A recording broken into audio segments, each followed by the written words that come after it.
Should you be upset that Donald Sterling has been banned for life from the NBA?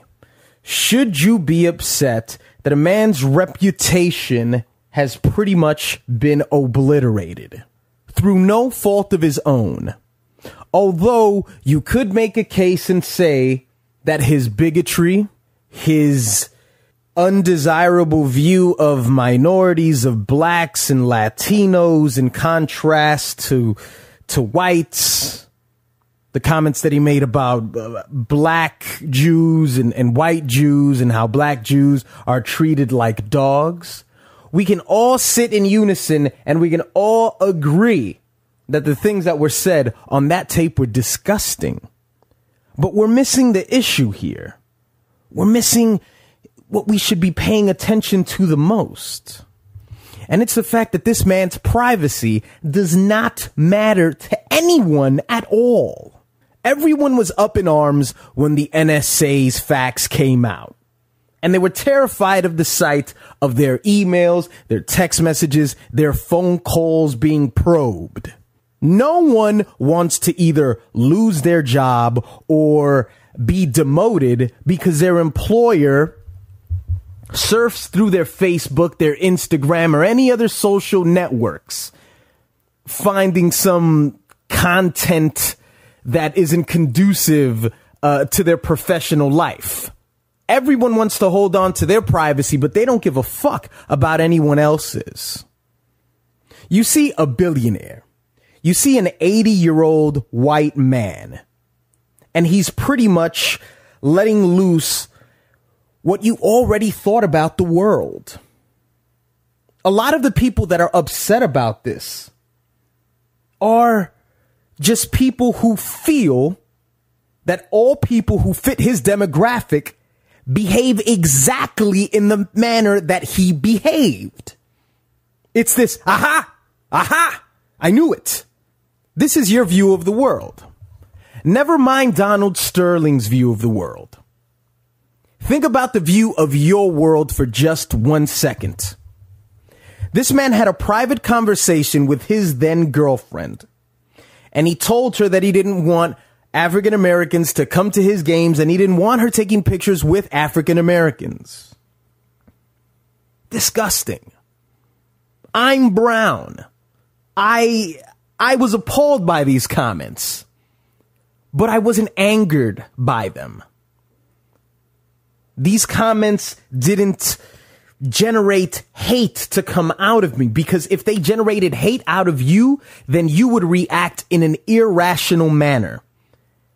And the irrational manner that everyone reacts in is shame him, ban him for life. The consequences should have been that much more worse. Had a chat with somebody on Facebook the other day that said, you mean to tell me that people are good enough to make money off of, but they're not good enough to go to games? As if making money off of someone is the most evil thing that you can do. Never mind raping someone, never mind killing people, hanging them at the stake. Because everybody's bringing up all these slave master examples. But what the man simply did was just talk in private. And we don't like what he had to say. But no one cares that his privacy has been violated. You see, what's happening here is, if you find yourself in a situation 15 years from now, where the things that I mentioned about social networks or whatever other vehicles that we use to communicate with each other 15 years from now, if your employer went into those into those things, those networks, and found something about you that they didn't like, you have now given permission to that employer to do what they have to do, to terminate you because of a couple of posts that you made when you were sipping some wine, or just something that you said out of jest. You were just joking, because you don't get context out of words on networks. What I'm simply saying is that these are tests. We were all given a test with the Donald Sterling situation. And as most people do, we reflected on race. Race was the biggest issue. I made a request video about it. And of course, I have to address race, because if I don't address the big picture, which is race to everyone, everybody's going to say you missed the issue. But I'm speaking about this now because you ought to pay attention to the real issue here, which is the violation of privacy. Doesn't anybody care about that?